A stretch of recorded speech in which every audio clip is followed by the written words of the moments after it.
주인이시고 우리를 다스리시는 하나님 앞에 순종함으로 나아가는 하루가 되시길 바랍니다. 다 함께 사도신경으로 우리의 신앙을 고백하겠습니다. 전능하사 천지를 만드신 하나님 아버지를 내가 믿사오며 그 외아들 우리 주 예수 그리스도를 믿사오니 이는 성령으로 잉태하사 동정녀 마리아에게 나시고 본디오 빌라도에게 고난을 받으사 십자가에 못 박혀 죽으시고 장사한 지 사흘 만에 죽은 자 가운데서 다시 살아나시며 하늘에 오르사 전능하신 하나님 우편에 앉아 계시다가 저리로서 산 자와 죽은 자를 심판하러 오시리라. 성령을 믿사오며 거룩한 공회와 성도가 서로 교통하는 것과 죄를 사하여 주시는 것과 몸이 다시 사는 것과 영원히 사는 것을 믿사옵나이다. 아멘.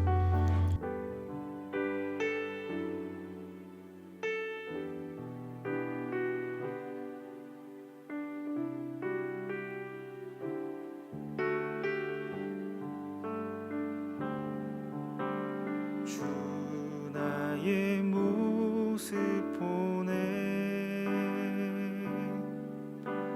상한 나의 맘 보시네 주 나의 눈물 안에 홀로 울던 맘 하시네 주 사랑 내게 있네 그 사랑이 날 채우네 주 은혜 내게 있네 그 은혜로 날 세우네 세상 소망 다 사라져 가도 주의 사랑은 끝이 없으니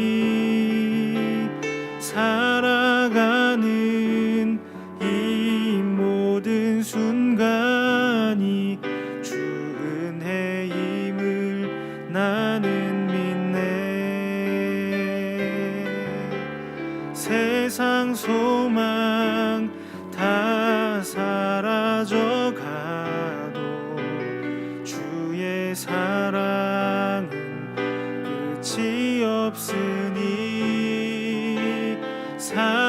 살아가는 이 모든 순간이 주 은혜임을 나는 믿네.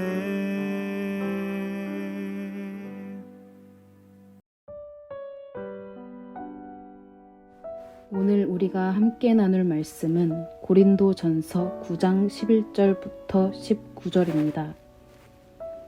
우리가 너희에게 신령한 것을 뿌렸은즉 너희의 육적인 것을 거두기로 과하다 하겠느냐. 다른 이들도 너희에게 이런 권리를 가졌거든 하물며 우리일까 보냐. 그러나 우리가 이 권리를 쓰지 아니하고 범사에 참는 것은 그리스도의 복음에 아무 장애가 없게 하려 함이로다. 성전의 일을 하는 이들은 성전에서 나는 것을 먹으며 제단에서 섬기는 이들은 제단과 함께 나누는 것을 너희가 알지 못하느냐. 이와 같이 주께서도 복음 전하는 자들이 복음으로 말미암아 살리라 명하셨느니라. 그러나 내가 이것을 하나도 쓰지 아니하였고 또 이 말을 쓰는 것은 내게 이같이 하여 달라는 것이 아니라 내가 차라리 죽을지언정 누구든지 내 자랑하는 것을 헛된 대로 돌리지 못하게 하리라. 내가 복음을 전할지라도 자랑할 것이 없음은 내가 부득불 할 일임이라. 만일 복음을 전하지 아니하면 내게 화가 있을 것이로다. 내가 내 자의로 이것을 행하면 상을 얻으려니와 내가 자의로 아니한다 할지라도 나는 사명을 받았노라. 그런즉 내 상이 무엇이냐? 내가 복음을 전할 때 값없이 전하고 복음으로 말미암아 내게 있는 권리를 다 쓰지 아니하는 이것이로다. 내가 모든 사람에게서 자유로우나 스스로 모든 사람에게 종이 된 것은 더 많은 사람을 얻고자 함이라. 아멘. 반갑습니다. 오늘 고린도전서 9장 13절부터 19절까지를 중심으로 감격이라는 주제의 말씀을 함께 나누겠습니다. 바울은 어제 본문에 이어서 사역자들에 관한 소재로 말씀을 이끌어갑니다. 사역자들에게 사례비를 드리는 것은 당연한 일이라는 거죠. 13절입니다. 성전에 일을 하는 이들은 성전에서 나는 것을 먹으며 제단에서 섬기는 이들은 제단과 함께 나누는 것을 너희가 알지 못하느냐. 이와 같이 주께서도 복음 전하는 자들이 복음으로 말미암아 살리라 명하셨느니라. 여기 마지막 부분에 나오는 복음을 전하는 자들이 복음으로 말미암아 살리라 명하셨다라고 하는 것은 복음을 전하고 그러면 복음을 들은 사람들이 있겠죠. 그 복음을 들은 사람들이 나누어 드리는 것으로 먹고 산다 이런 말입니다. 그러니까 다른 사도들이 그렇게 하는 것이 성경적으로 지극히 정당한 일이다라고 말하는 거죠. 특별히 주님께서 명하셨다라고 표현하는 것을 통해서 그것은 하나님의 명령이다 이렇게 말합니다. 그런데 바울이 어제 무엇을 말했습니까? 그게 하나님의 말씀대로 행하는 정당한 일이지만 그럼에도 불구하고 자신은 그 권리조차 포기한다는 겁니다.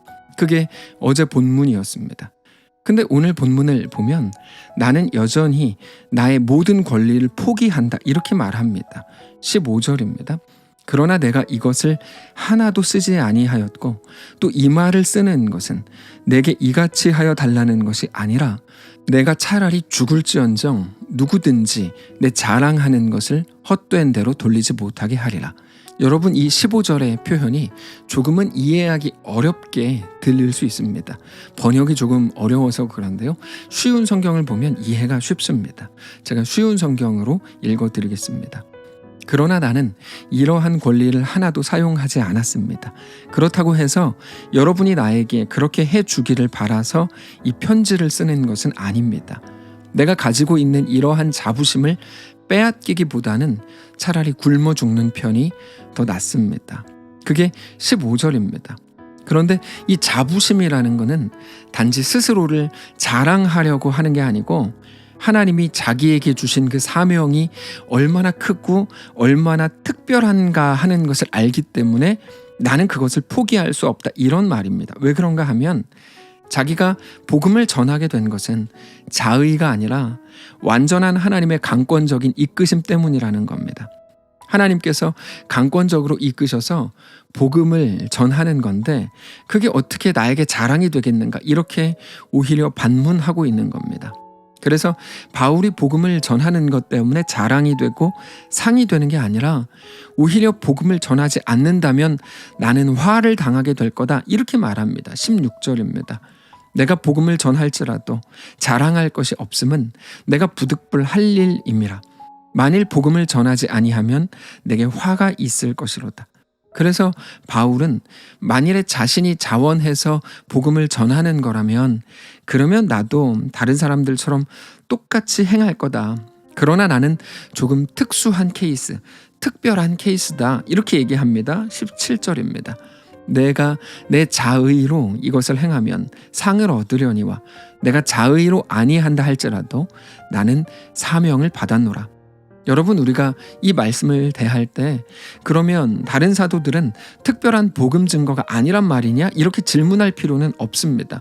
다른 사도들은 바울과 다르게 행하기 때문에 틀린 거냐? 잘못하는 거냐? 여러분 그런 질문을 할 필요가 없습니다. 이미 바울이 앞서 말한 것처럼 사도들이 복음을 전했고 그 복음을 들은 사람들이 자신의 것들을 모아서 사도들에게 드리는 것은 하나님의 명령이다. 이렇게 이미 말했기 때문에 우리는 다른 사도들은 왜 그러면 어떻게 설명하란 말이냐 이렇게 따질 필요가 없습니다. 그들은 그들 각자에게 주신 하나님의 특별한 은혜와 이끄심에 순종하고 있는 거고 바울 역시 바울에게 주시는 하나님의 특별한 은혜와 특별한 이끄심에 순종하고 있는 것이기 때문입니다. 여러분, 우리는 아주 큰 함정에 자주 빠지는데요. 그 함정이 무엇인가 하면 모두가 동일해야 되고 같아져야 된다고 생각하는 경향입니다. 그래서 자꾸만 다른 사람들을 자기에게 맞추려고 합니다. 그리고 자기 자신의 모습도 다른 사람들과 같아져야 된다고 생각합니다. 그래서 자녀의 특별함을 인정하기보다 너는 왜 너만 튀냐 이런 식으로 생각을 합니다. 근데 그건 잘못 생각하는 겁니다. 그것은 자녀의 특별함입니다. 다른 사람들과 같아져야 될 이유가 하나도 없습니다. 예를 들어서 왼손잡이가 왜 문제가 됩니까? 또는 우리 아이만 유독 키가 작은 거? 다른 과목은 너무 못하는데 음악만 잘한다면 그것도 문제라고 생각하죠. 다른 아이들보다 집중력이 좀 떨어지는 거? 또래 아이들보다 성장이 조금 느린 거? 우리 집이 다른 집보다 조금 가난한 거? 우리는 그 모든 다름에 불만이 있습니다. 그런데 다른 사람들과 같아야 될 이유가 사실은 하나도 없습니다. 오히려 그 독특함, 그 특별함을 인정해 주는 것이 훨씬 더 성경적인 겁니다. 여러분, 성경을 보아도 매우 특별한 한 사람이 그 특별함 때문에 죽게 나아가게 되는 일들이 너무나 많습니다. 대표적으로 삭개오가 그렇죠. 삭개오는 매우 키가 작았습니다. 그런데 그것 때문에 죽게 나아가게 되죠. 이번 주일에 살피게 되겠지만 한 귀신 들린 아이의 아버지가 죽게 나아가거든요. 그 귀신 들린 아이를 예수님을 통해 고칩니다.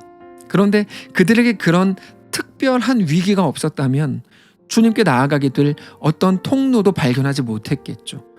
우리는 자주 특별함을 저주요, 재앙이요, 문제라고 생각합니다. 그래서 자꾸 다른 사람들과 맞추려고 하는데요. 그럴 필요가 없습니다. 하나님께서는 우리 한 사람 한 사람을 모두 매우 특별한 존재로 보신다는 것을 기억하셔야 됩니다. 우리의 연약함은 우리에게 대한 하나님의 실패가 아닙니다. 우리를 특별한 존재로 대하시는 하나님의 은혜입니다. 그런데 그 관점을 가지지 못하면 우리는 남들과의 다름 또는 그저 이 땅에서 살아갈 때의 어떤 불편함이 우리에게 대한 하나님의 형벌 또는 하나님의 실패라고밖에 말할 줄 모르게 되는 거죠. 그러나 모든 것이 하나님의 은혜요, 우리 삶을 가장 잘 아시는 하나님의 완전한 이끄심이라는 것도 꼭 알아야 됩니다. 바울이 그렇습니다. 바울은 편함이나 불편함이 아니라 자기에게 대한 모든 것이 하나님의 특별한 은혜라는 것을 언제나 인지하고 있었습니다. 바울이 사도가 될 수 있었던 가장 큰 이유가 뭐라고 말씀을 드렸습니까? 그것은 바울이 가말리엘 문화에서 배웠기 때문도 아니고 혹은 불같은 성격, 그런 추진력을 가진 것도 그 이유가 아닙니다. 하나님이 바울을 사도로 부르신 가장 큰 이유는 바울이 스데반을 죽인 자였기 때문입니다. 나는 이런 사람도 쓴다. 이게 바울을 택하신 가장 큰 이유라고 말씀을 드렸습니다. 바울은 스스로도 그것을 잘 알고 있었습니다. 그래서 스스로를 죄인 중에 괴수라고 말하는 겁니다. 그럼에도 하나님이 자기를 그렇게 특별하게 부르셨다는 사실에 대해서 늘 감격했습니다. 그게 18절의 고백입니다. 그런즉 내 상이 무엇이냐? 내가 복음을 전할 때 값없이 전하고 복음으로 말미암아 내게 있는 권리를 다 쓰지 아니하는 이것이로다. 내가 받을 상이 무엇인가 하면 내가 복음을 전할 때 아무 대가도 받지 않고 전하는 것과 더 나아가 내가 권리를 주장할 수 없는 사람인 것을 아는 그것이 내게 허락된 상이다. 이렇게 말하고 있는 중입니다. 그래서 바울은 죄인 중에 괴수인 자기를 받으시고 사도로 부르신 하나님의 은혜를 잘 알기 때문에 복음으로 인해서 자기는 당연히 자유로운 존재가 됐지만 그럼에도 자발적인 종이 되기로 결정했다고 고백하죠. 19절입니다. 내가 모든 사람에게서 자유로우나 스스로 모든 사람에게 종이 된 것은 더 많은 사람을 얻고자 함이라. 그게 자발적인 종입니다. 오늘 바울의 이 고백이 어떤 의미인지 우리 모두 잘 알게 되시기를 원합니다. 바울은 자신의 모든 못남이 하나님의 손에 이끌렸을 때 얼마나 특별한 역사가 되었는지를 잘 알고 있었습니다. 자신의 못남마저도 하나님의 실수가 아니라 가장 완전한 특별함으로 이끄시는 그렇게 모든 것이 합력하여 선이 되게 하시는 하나님의 은혜를 잘 알고 고백하고 있더라는 겁니다. 그리고 그게 그렇게 감격의 이유가 되더라는 거죠. 사랑하는 성도 여러분, 오늘 우리가 그 마음을 알게 되시기를 바랍니다. 우리 하나님은 우리를 붙드십니다. 우리를 사랑하십니다. 우리의 그 어떤 연약함이 우리의 실패일 수는 있지만 절대로 하나님의 실패는 아닙니다. 하나님은 우리의 모든 것을 합력하여 오히려 선을 이루어내십니다. 오늘 우리에게 허락된 모든 삶의 현실 속에서 그렇게 하나님만을 온전히 바라보실 수 있기를 바랍니다. 오늘 우리의 자랑이 우리의 어떠함이 아닌 우리에게 대한 하나님의 은혜, 하나님의 이끄심이 되실 수 있기를 원합니다. 자기 자신을 대할 때도 그러므로 못난 자아로 대하지 마시고 특별한 자아로 인식하셔서 그렇게 오늘 또다시 우리와 함께 하시는 하나님으로 인해 감격하고 놀라게 되는 귀한 우리의 오늘이시기를 바랍니다. 기도하겠습니다. 살아계신 하나님 감사합니다. 우리의 생각과 마음을 주께로 향합니다. 주님 붙들어 주시고 우리와 함께 해 주옵소서.